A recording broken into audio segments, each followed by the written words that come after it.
عارف کسانہ کی جانب سے آپ کی خدمت میں سلام عرض ہے۔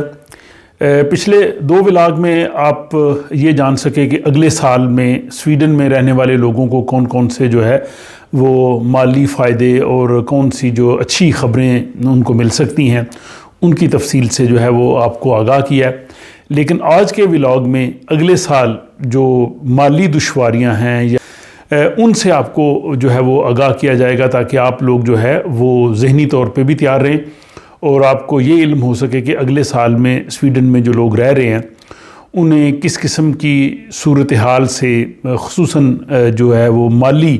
اعتبار سے اکانومی کے اعتبار سے چیزوں سے واسطہ پڑ سکتا ہے۔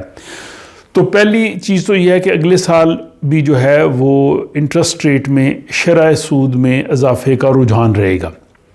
یہاں پہ جو ماہرین معیشت ہیں ان کا کہنا یہ ہے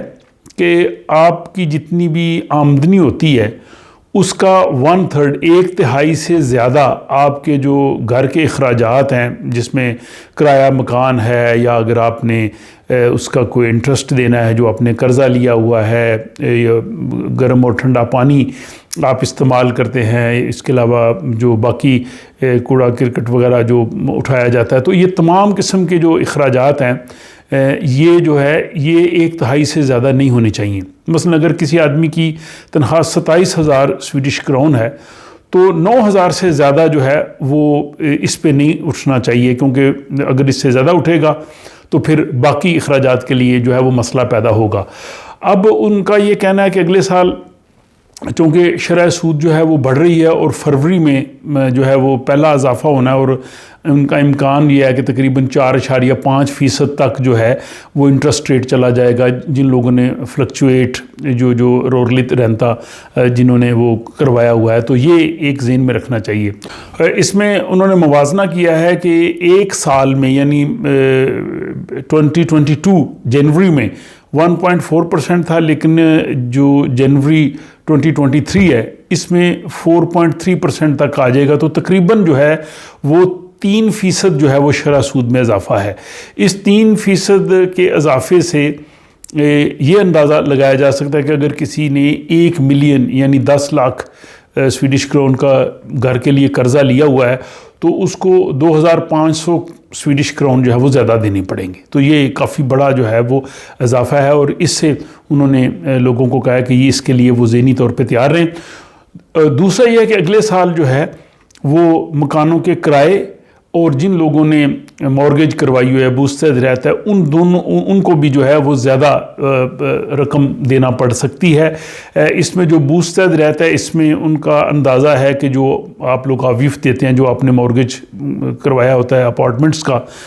اور جو اپنی جو وہاں پہ جو کمپنی ہوتی ہے آپ کا جو وہ فریننگ ہوتی ہے جس کو آپ ماہانہ آویف دیتے ہیں وہ فیس دیتے ہیں، اس میں 8.2% تک اضافہ ہو سکتا ہے۔ اور اسی طرح جو گھروں کے کرائے ہیں، جو لوگ کرائے کے اپارٹمنٹس میں رہتے ہیں ان کے لیے بھی شاید 10% تک جو ہے وہ اضافہ ہو جائے۔ اس میں جو کرایہ داروں کی جو ایسوسیشن ہوتی ہے وہ ان کمپنیوں کے ساتھ جو ہے وہ بات چیت کر رہی ہے۔ اب اس سے جو ہے وہ لوگوں پہ کافی زیادہ جو ہے وہ دباؤ بڑھے گا، یعنی اگر کوئی 4,000 جو ہے وہ کرایہ دے رہا ہے تو اس کو 320 کرون شاید کرایہ زیادہ دینا پڑے، تو اس حساب سے جو ہے وہ آپ جو ہے وہ اندازہ لگا سکتے ہیں۔ لیکن جہاں تک تنخواہیں بڑھنے کا تعلق ہے اس سلسلے میں جو ٹریڈ یونینز ہیں وہ کوشش کر رہی ہیں۔ بعض جگہوں پہ اکتوبر سے اس سال سے ہی تنخواہیں جو ہیں وہ بڑھ گئی ہیں اور بعض جگہوں پہ جو ہے وہ اگلے سال وہ ہو رہی ہے۔ یہ ٹریڈ یونینز ان کے ساتھ جو ہے وہ بات چیت کر رہی ہے، ان کی کوشش یہ ہے کہ 4.4% جو ہے وہ بڑھائی جائے، لیکن امکان یہ ہے کہ شاید 3.9% تک جو ہے وہ شاید تنخواہیں بڑھ جائیں۔ اگر یہ 3.9% تنخواہ بڑھتی ہے تو اگر کسی کو 33,200 یعنی 33,200 مہینے کی تنخواہ ملتی ہے تو اس کو جو ہے وہ تقریباً 1,300 کرون جو ہے وہ اس کی تنخواہ میں جو ہے وہ اضافہ ہو جائے گا، لیکن یہ جو انفلیشن ہے وہ اس سے تقریباً دگنا ہے۔ تو باقی چیزوں پہ بھی جو ظاہر اخراجات بڑھ رہے ہیں تو اس لحاظ سے جیب میں جو لوگوں کو رقم ملے گی تنخواہ بڑھنے کے بعد بھی وہ اتنی نہیں ہوگی جتنی ہونی چاہیے، کیونکہ جو کھانے پینے کی چیزیں ہیں ان میں جو ہے وہ بڑھنے کا رجحان بہت زیادہ ہے۔ اگر پچھلے سال نومبر اور یہ جو ابھی سال گزرا ہے، اس سال کے نومبر میں اگر وہ اندازہ لگائیں چیزوں کا تو تقریباً 18% جو ہے وہ اس میں جو ہے وہ کھانے پینے کی چیزیں جو ہیں وہ بڑھی ہیں، اور وہ کہہ رہے ہیں کہ ابھی اگلے سال جو ہے اس میں کھانے پینے کی چیزوں میں تقریباً 6% مزید اضافہ ہو سکتا ہے۔ جوتے اور کپڑے جو ہیں ان کی قیمتوں میں 5% تک اضافہ ہو سکتا ہے۔ تو اس لحاظ سے وہ اندازہ یہ لگایا گیا کہ اگر ایسا گھرانہ جن کے 2 بچے ہیں اور 2 جو ہے وہ بڑے لوگ ہیں، تو 4 لوگوں کا گھرانہ اگر ان کا 10,000 خرچ تھا تو ان کا خرچہ بڑھ کے تقریباً 11,640 سویڈش کرون کے قریب ہو جائے گا۔ تو اس سے ابھی آپ اندازہ لگا سکتے ہیں کہ یہ جو ہے وہ اس میں بڑھنے کا رجحان ہے۔ لیکن 2 سال پہلے ایک سال میں صرف 200 کرون کا جو اضافہ ہوا تھا، تو یہ سال جو گزر رہا ہے یہ بھی کافی مشکل ہے اس لحاظ سے، اور اگلا آنے والا سال بھی جو ہے وہ بھی اچھی کو خبریں لے کے نہیں آ رہا۔ اور اس کے ساتھ ہی جو بجلی کی قیمتیں ہیں ان میں بھی جو ہے وہ اضافے کا رجحان رہا ہے۔ سویڈن میں جو ہے وہ 4 جو ہے وہ علاقے بجلی کی قیمتوں کے حوالے سے حکومت نے بنائے ہوئے ہیں۔ پہلا بالکل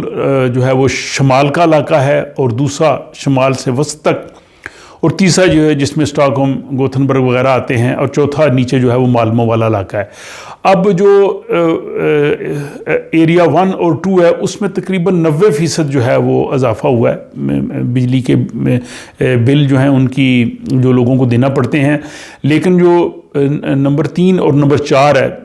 وسطی اور بالکل جنوب والا، وہاں پہ تقریباً 300% تک جو ہے وہ اضافہ ہوا ہے۔ تو یہ ایک بہت بڑا جو ہے اضافہ ہے، اور اگلے سال بھی چونکہ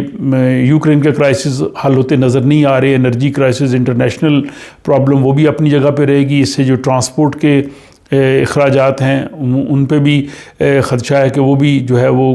کم نہیں ہوں گے۔ تو مجموعی طور پہ جو اگلا سال آ رہا ہے اس میں معاشی دباؤ ہر ایک فیملی پہ رہے گا، اور لوگوں کو جو ہے وہ اپنے اخراجات منیمم کرنا پڑیں گے، اور یہ واقعی یہ ہو رہا ہے کیونکہ اس میں جو اس وقت یہاں پہ خرید و فروخت ہے اس میں کافی جو ہے وہ کمی آئی ہے۔ ایون کرسمس کی خرید و فروخت ہے اس میں بھی اتنی نہیں ہوئی جتنی کہ نارملی ہوتی تھی۔ تو یہ ایک اوور ویو ہے، ایک خاکہ ہے اگلے سال 2023 کا جو سویڈن میں عام لوگ رہتے ہیں ان کی معیشت جو ہے وہ کس طرح سے ہوگی، اور کن چیزوں پہ ان کو جو ہے وہ تھوڑا سا اپنے ذہن میں رکھنا چاہیے۔ مجھے امید ہے کہ یہ معلومات آپ کے لیے بہت مفید ہوں گی۔ اپنا خیال رکھیے گا، اور اگلے ولاگ تک کی اجازت دیجیے۔ خدا حافظ۔